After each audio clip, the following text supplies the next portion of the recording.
Pag-usapan po natin mga kaibigan na ito bang papalapit na eleksyon. Next month na po ito baka makakalimot kayo. Halos mahigit na lang 3 linggo, di ba? Kasi May 12 na yung eleksyon. Kulong-kulong na 1 buwan. Ano kaya ang magiging pulso ng mga mamamayan? Alam mo kung bakit ko tinatanong? Kasi ngayon po ay yan pa rin ang pagtatalo sa pagitan po ng Marcos loyalists, Marcos supporters, at yun namang Duterte supporters. Okay? Sa tingin po ninyo, yung pagkakahuli, pagkakulong sa ICC ni Duterte, yun kaya ay makahatak ng suporta this coming election para yung mga kandidato nila ay manalo or makakuha ng maraming boto para sa mga local and national position. Or yung bang kandidato ni Pangulong Marcos ay maapektuhan?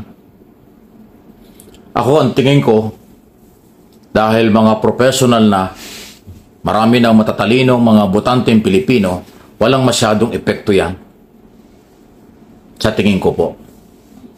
Okay, kaya maging marunong at maging masuring mabuti tayong mga botante. Ang palagay ko na maaapektuhan ang boto ay itong si Senador Amy Marcos at saka si Bato de la Rosa. O kung sino man yung re-electionist na active dito sa usapin tungkol kay Duterte. Kasi po nagiging paulit-ulit na lang ang issue tungkol dito sa pagkaka-aresto, legal ba o illegal. Ay ilang beses na pong sinabi, inamin ng mga Malacanang opisyal, cabinet secretary at kapulisan na legal ang kailang pag-aresto. Pero pinapalabas ng kampo ni Duterte tulad ni Jaime na illegal daw, hindi legal at iba pa. Pero ano kaya sa tingin ninyo? Makakatulong ba yan? Kay Jaime, ako ang tingin ko apektado. Alam niyo bakit? Nadinig ba ninyo yung, ayaw ko na kasing parinig sa inyo dahil baka maka-copyright ako. In-interview po dyan sa The Hague, Netherlands, doon sa isang parang, ano bang okasyon yung birthday yata ng anak ni Hanilet, common law wife ni Digong Duterte. Kung ano daw masasabi niya doon sa hearing sa Senado. Alam mo yung salitang malalim ng Tagalog, ano sabi ni Hanilet? Paek-ek lang yan. Yung hearing na yan ni Jaime. Wala akong tiwala sa kanya. Ano? Sabi niya, hindi ako naniniwala sa kanya. Wow. Sinabi po ni Hanilet yan. Nag-viral nga yung statement na yan Wala daw siyang,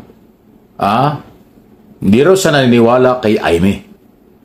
At, parang tingin niya, baliwala yan. Hanilet, baliwala yan. Pero, kay Jaime Marcos, nako, nakinabang na po siya dahil nga po nakuha niya na ang loob nitong si Sara Duterte. 'Di ba nung mga unang araw, nung mga nakaraang panahon, medyo lumamig na nga itong si Sara Duterte kay Jaime Marcos. Pero ngayon, nagulat tayo kahit na sinabi ni Sara Duterte na hindi siya na mag-e-endorso sa darating na eleksyon, inendorso niya si Jaime Marcos, pati na itong si Camille Villar. So meron pong pakinabang si Jaime Marcos dito sa ginagawa niyang political stand sa Senado. Nakuha niya ang pansin ni Sara Duterte at ngayon tinaas ni Sara Duterte ang kamay ni Jaime Marcos. Diba? So malaki po ang pakinabang ni Jaime Marcos dito sa issue na ito. Kasi may posibilidad na iboto siya ng mga DDS dahil po sa pagtaas ng kamay ni Jaime Marcos dito kay ni Sara Duterte, di ba? So merong mga tao na makikinig kay Hanilet dahil ang tingin nga nila ay hunyango itong si Jaime Marcos at hindi nila pinagkakatiwalaan, hindi nila iboboto dahil sa sinabi ni Hanilet. Pero dahil po sa ginawa na ito ni Sara Duterte, meron pong mga DDS na pwedeng makinig din kay Sara Duterte at iboto nila si Amy. Kaya lang may mga DDFs na medyo napataas ang kilay dahil po sa ginawa na ito ni Sara Duterte. Dahil meron pong mga tao na ayaw kay Amy Marcos. Na kahit na ano pa ang gawin ni Amy Marcos na pagpapataas ng kamay sa katulad ni Robin Padilla at ni Sara Duterte, medyo tingin ko hindi po talaga makukumbinse na itong si Amy ay solid pro Duterte. Ngayon, sa akin pong palagay, itong si Amy, dahil nga po nagre-rebelde ito sa kanyang kapatid at hindi masunod ang mga kagustuhan, kaya po ginagawa ito ni Amy Marcos. Hindi niya mapasunod ang kanyang kapatid sa kanyang kapritsyo. Ginagawa lamang ng ating Pangulong Bongbong Marcos kung ano ang dapat at kung ano ang tama. Ngayon, ayaw ni Amy Marcos na ang kanyang mga kaalyado katulad ni Kibulok at ni Digong ay maparusahan sa mga kasalanan na kanilang nagawa. Katulad na nga lang niya na nabanggit na matanda na itong si Digong, di ba? Pero kahit ano pa pong tanda niya, kahit na 100 years old na po yan, kung yan po ay may nalabag na batas sa international law, kailangan po niya itong pagbayaran. Yun lang ang tama. Ginawa lamang ni PBBM ang tama. So, bakit ito kino-question ni Amy Marcos? Diba? Tama nga yun eh. Ayaw ba ni Amy Marcos na sumunod sa tama ang kanyang kapatid? Ay, sa totoo lang naman po, ang mga politiko lang naman ang maingay dyan eh. Talaga namang wala na yan eh. Dahil kahit pa anong gawin ng Senado, kahit pa kulitin ang mga taga-executive department, iniimbok lang nila yung executive privilege. Kasi hindi naman nila talaga mapapauwi na si Duterte. Alam ito ng pamilyang Duterte. Alam ito ng mga defense counsel ni Duterte. Alam ito ng common law wife na si Hanilet at yung kanyang anak na talagang hindi ganun kadali makauwi si Duterte. Itong ginagawa po ng komite ni Amy Marcos, laging pinapalabas na mali ang pagka-aresto, mali ang pagka-surrender. Pero nandoon na nga po, para saan pa yun? Kaya nga parang publicity o kung ano lang. Hanggang sa ito na nga po, magkasalungat na ang paniniwala ng Senate President at saka yung chairman ng Committee on Foreign Relations. Lumaki pa ang problema ngayon. Kay Escudero, walang mawawala kasi siya ay senador hanggang 2028. Yun naman pagiging Senate President, lahat naman yan temporary lang. Pwede kang maging Senate President ng 2 taon o 1 taon or kung kailan may tiwala sa iyo ang majority. Ganun naman yan eh. Ang problema, si Amy, re-electionist. Yung kanyang term hanggang June 30 na lang. At pag hindi siya nanalo at mukhang malabo, kasi kung yung Marcos supporters ayaw sa kanya, DDS wala rin tiwala sa kanya, siya kukuha ng boto. Kailangan 15 to 16 million vote bago ka manalo senador. Maraming Ilocano sa buong mundo. Hindi lang mga taga-Ilocos ang nawala na ng gana kay Amy. Kasi yung kanya mga ginagawa, bago pa ito mga hearing na ito, ay parang against President Bongbong Marcos. Lagi siyang may pagtutol sa mga ginagawa at policy ng Marcos administration na kanyang kapatid. Kaya yung mga Ilocano at mga supporters ni Marcos ay wala ng tiwala at ayaw na rin sa kanya. At lalo po siyang aayawan ngayon ng mga Ilocano at ng mga loyalista. Lalo siyang aayawan dahil po, diba, mas kinampihan niya ang anak ng kriminal na pinakulong doon sa dahig ng ating gobyerno. Mas marami po ang loyalista, mas marami po ang mga Ilocano at mas marami po ang kumakampi sa ating Pangulong Bongbong Marcos. Yan po ang hindi maiaalis na katotohanan. Nawala na ang kinang ng mga Duterte. Nalaos na po si Digong. Bagsak na ang popularidad ni Digong dahil nga po sa pagkakakulong nito. At malalaman natin yan sa balota ng mga Pilipino sa darating na eleksyon. Kaya ito, wrong move. Napakamali po ng ginawa na ito ni Amy Marcos. Pinakita niya lamang na talaga siya ay isang kontra sa kanyang kapatid. Pinakita niya lamang na talagang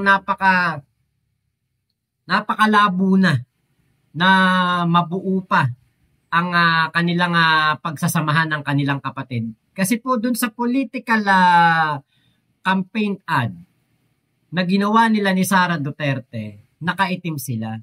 At sabi doon ni Amy Marcos, gutom na daw ang tao, wala pang hustisya. Sabi ni Sara, nagluluksa daw ang ating bansa. Itim daw po ang kulay dahil nagluluksa. Dahil daw po sa sobrang malala daw po ang krimen. Ito yung political campaign ad nila na to, panloloko to eh. Wala naman silang pinakitang kahit man lang isang datos ng sinasabi nilang malalang krimen. Wala naman silang pinapakita na kahit man lang na kumbaga mga pag-aaral na meron pong nagaganap na hindi maganda dito sa ating bansa. 'Di ba? Niloloko nila ang taong bayan eh. Maaari sila nagluluksa kasi yung kanilang ama o tinitingala nilang leader ay nakakulong ngayon sa dahig. Yung sinasabi nilang weak president ay napakatibay po at napakalakas ng paninindigan. Hindi weak. Yung inaakala nilang weak, yun po yung malakas at bukod tangi na nakapagpakulong dito kay Digong sa dahig. Kasi kung hindi po, dedesisyonan niya ng ating Pangulo. Kung kakampihan niya si Digong, mas masama po ang magiging tingin sa atin ng mga tao, ng ibang mga lahi. Dahil ang isang katulad ni Digong, na isang kriminal na gumawa ng paglabag sa batas ng international law, at lumabag sa karapatang pantao ng sangkatauhan, lalo na't mga Pilipino, kailangan pong pagbayarin ng ating Pangulong Bongbong Marcos. Kailangan gawin yun eh. Yun ang tama. Kaya lang syempre hindi maintindihan ni Sara Duterte at ni Amy Marcos yan. Kaya doon sa kanilang campaign di ba, talaga pong paninira ang kanilang gagawin. Paninira ang kanilang uunahin. Punta tayo dito kay Amy Marcos. Itim ngayon ang kulay ng bansa. Sa gutom. Ito yun eh. Kita niyo. Katarantaduhan eh. Laban tayo ni Amy Marcos. Itim ngayon ang kulay ng bansa. Sa gutom at krimen, nagluluksa. Gutom na ang sikmura. Gutom pa sa hustisya. Dinigipit ang hindi kaalyansa. Marami ang nagsasalita. Pero sino lang ba ang may ginawa? Sino ang may ginagawa? Itim ang kulay ng pakikiraman. Itim ang kulay ng pakikiisa. Itim, laban ng tama. Tama ang mali. Iboto si Senator Amy. Iba na marinig sa balota, Senator Amy Marcos. Itim daw ang kulay ng bansa dahil sa gutom, walang hustisya, sa krimen. Diba? Katarantaduhan to eh. Itong mga pinagsasabi nila na ito. Sabi, gutom. Walang pera mga tao. Pero pag nag-concert ang K-pop sa Philippine Arena, hanggang bubong may tao. Kapag pumunta ka tanghalian sa Jollibee, McDo, ang haba ng pila, sabihin walang pera tao. Pag pumunta ka ng mall, napakaraming tao. Lalo pag weekend. Punta nga kami sa SM Bacoor. Kahapon. Punta kami sa SM Bacoor, napakaraming tao. Hindi maulugang karayom. Sa dami ng tao, wala nga maparkingan eh. Sabihin, gutom ang tao, walang pera. Sabihin din, naghihirap. Pero napakaraming tao sa mga mall. Sabihin, wala nang bumalik na ang krimen. Di dapat ang mga tao katulad ng panahon ni Digong na takot nang lumabas dahil baka matukhang. Actually, yung mga sinasabi ni Sara Duterte at ni Amy Marcos bagay na bagay noong panahon ni Digong. Gutom ang tao. hindi makalabas, ayaw palabasin. Pag lumabas naman, delikado, baka matukhang. May pandemya na nga, matutukhang ka pa. Dahil ang mga PNP noong panahon na yon, gustong-gustong makakota, kailangan nilang makakota para makuha yung reward ni Digong. Diba? Sino ba ginipit noon? Kapag daw hindi, kaalyansa, ginigipit. Totoo naman, ginigipit ni Digong ang mga hindi niya kaalyansa noon. Si Trillanes, ginipit niya. Si Laila de Lima nakulong ng 7 taon dahil lamang sa paglaban sa kanya. Napakarami pong ginipit ni Digong. Jed Mabilog, Rolando Espinosa, General Loot. Napakarami pong mga tao na mga ginipit ni Digong nung panahon niya. Bagay na bagay. Kay Digong, etong kanilang mga pinagsasabi. Walang hustisya. 30,000 mga biktima ng EJK ang naghahanap po ng hustisya ngayon. So hindi para kay PBBM to. Etong political campaign ad nila na to. Bagay na bagay ito kay Digong. Bagay na bagay ito sa kanila. Kumakampi sa kriminal. Kaya etong nangyari na ito, nag-gain ni Amy Marcos yung puso ni Sara Duterte. Pero marami po ang nasusuka kay Amy Marcos sa ginawa niya na ito dahil sa paglaban niya sa kanyang kapatid. Ibig sabihin itong ginagawang hearing na ito at isong ito na paulit-ulit, si Amy ang madadamis dito, this coming election. Kasi nga, wala na siya sa top 15 survey. Ilang linggo na lang, eleksyon na. Pinainit pa na ito. Meron pa siyang pina-arresto or pina-condemn. Pero inilabas ni Escudero. So, ibig sabihin, ultimong Senado, hindi niya kakampi lahat. Sabi pa nga ni Escudero, huwag niyong gamitin sa personal interest at political interest ang Senado. Kasi ang Senado ay binubuo ng 24 na senador. Kung 2 o 3 senador lang ang maingay dyan, masasakripisyo naman yung iba na walang kinalaman. So, ang pinapangalagaan ng Senate President, yung kredibilidad, yung institusyon bilang Senado. Dapat hindi masyado magamit ng ilan na kung ano man ang interes. Tama naman yung paninindigan ng Senate President dahil siya talaga ang mangangalaga dyan para tiyakin na magiging neutral o hindi magamit sa personal na issue ang mataas na kapulungan sa mga investigation in aid of re-election o investigation or in aid of legislation. Dalawa lang kung pwedeng mangyari dyan sa ngayon, ano bang ginagawa? Bahala na po kayo.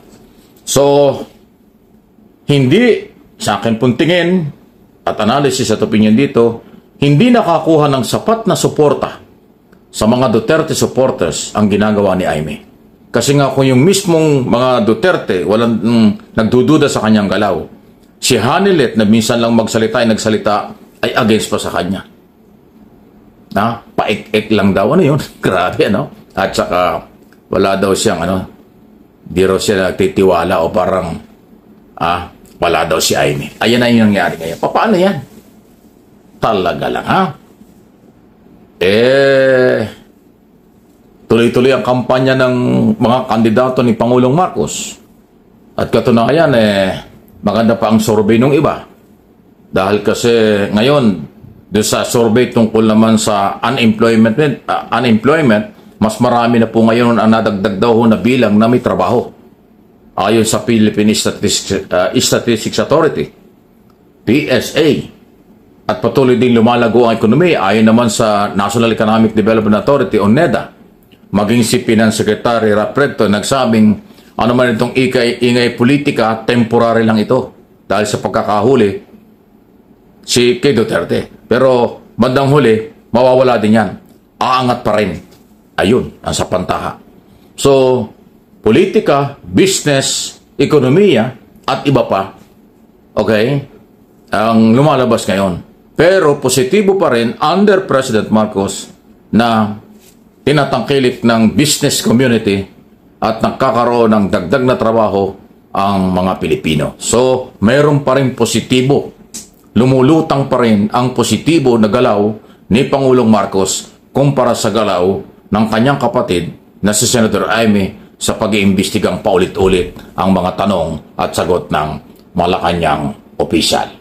Please like and share ng video at nang makarating sa maraming Pilipino sa buong mundo. Dito po sa Mike Abe Opinions at yung kabilang channel, MA Pinoy TV. At bukod po dyan, Sir Mike, nako, ang atin pong Pangulo ay nakapagbayad po ng 2 trilyong utang na iniwan ni Digong. Kung si Digong po hindi nagawang magbayad ng utang noong panahon ng kanyang panunungkulan, si PBBM po, simula nang siya ay maupo na presidente, nagbabayad po siya ng utang. Sa dami po, sa laki po ng mga tubo, talagang mahirap pong bayaran ng utang ng ating bansa. Kasi nga po sa ginawang walang kapararakan na pangungutang ni Digong noong panahon na siya ang presidente. Biruin mo, ang utang ng ating bansa simula kay Emilio Aguinaldo hanggang kay Pinoy, 6 na trilyon. Nung si Digong na ang naupo, isang term lang niya, dinoble niya ang utang ng bansa, lagpas-lagpas pa. 7 trilyon ang dinagdag niya. Nung umalis siya sa pwesto, 13 trilyon ang utang ng ating bansa. Ngayon ang ating Pangulo, nagbabayad po ng utang. 2 trilyon ang nabayaran po na utang ng gobyerno last year. Last year po ngayon, magbabayad ulit siya ang ating Pangulo. Kasi po alam nyo, ito yung hindi mga binabalita at ito yung mga hindi sasabihin po ng magagandang nagagawa ng ating Pangulo. Hindi sasabihin ni Amy Marcos na mabuti yan, na magaling yan, na maayos ang ginagawang pamumuno ng ating presidente. Ang tangi lamang nilang sasabihin ay ang kanilang mga issue. Yan lang ang kanilang tatalakayin. Issue na sila'y makikinabang. Pero alam niyo po, ngayong darating na 2025 election sa Mayo, nakakalungkot po na makitang hindi na senador etong si Amy Marcos dahil sa ginawa niya. Dapat mabigyan ng leksyon si Amy Marcos. Dapat ito ay matauhan sa mali niyang nagawa sa kanyang kapatid. Hindi po ito katanggap-tanggap sa ating mga Pilipino na ang isang kapatid ay magtatraidor. Hindi po ito katanggap-tanggap. Napakasaklap pong makita na ang ate pa ng ating Pangulo ang siyang magtatraidor sa kanya. Napakaraming nagawang mabuti ni PBBM sa ating bansa. Napakaraming nagawang maayos ng ating Pangulo. Pero ang nakikita lamang ni Amy Marcos ay ang sinasabi niyang may mali kahit na wala naman. Diba? Kaya po sa darating na Mayo, sama-sama po natin nabigyan ng leksyon si Amy Marcos sa paghuhunyango niya, sa pagtatraidor niya sa ating Pangulo. So yun lamang po, maraming salamat sa pagsama nyo dito sa aking vlog na ito. Ingat po kayo, nasa mang panig kayo ng mundo, huwag nyong iboboto si Amy Marcos dahil ito po ay makakasama sa ating mga Pilipino. Ingat po kayo, mama chup chup, love you, God bless us all, Pilipinas, God first. Salamat po Sir Mike Abe sa inyong napakagandang video na aking nareaksyonan. Mike Abe Opinions at MA Pinoy TV dito sa YouTube.